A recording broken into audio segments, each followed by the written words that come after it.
US. President Donald Trump ഇന്ത്യക്കെതിരായി tariff വർധനയ്ക്ക് പിന്നാലെ അമേരിക്കയ്ക്ക് തിരിച്ചടിയുമായി മോദി സർക്കാർ.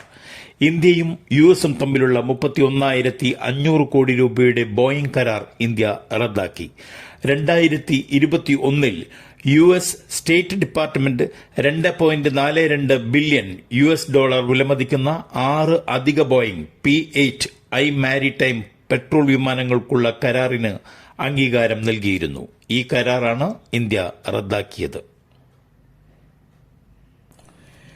ഇന്ത്യയ്ക്ക് കുറഞ്ഞ വിലയ്ക്ക് ക്രൂഡ് ഓയിൽ നൽകാമെന്ന് റഷ്യ വാഗ്ദാനം ചെയ്തതായി റിപ്പോർട്ട്.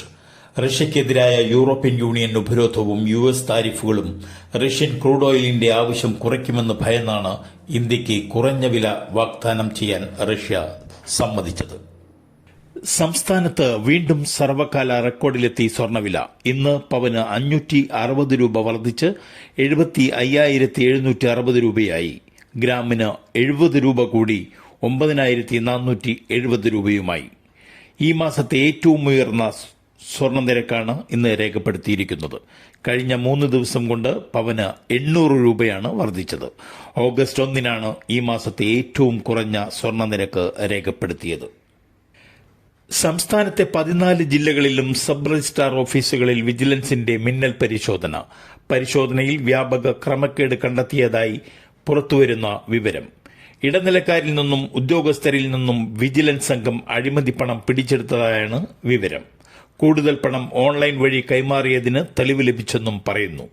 സബ് രജിസ്ട്രാർ ഓഫീസുകളിൽ ആധാരമെഴുത്തുകാർ മുഖേനയും നേരിട്ടും ഉദ്യോഗസ്ഥർ വ്യാപകമായി കൈക്കൂലി വാങ്ങുന്നതായി വിജിലൻസ് ഡയറക്ടർ മനോജ് എബ്രഹാം ലഭിച്ച പരാതികളുടെ അടിസ്ഥാനത്തിലായിരുന്നു ഇന്നലെ വൈകിട്ട് മിന്നൽ പരിശോധന.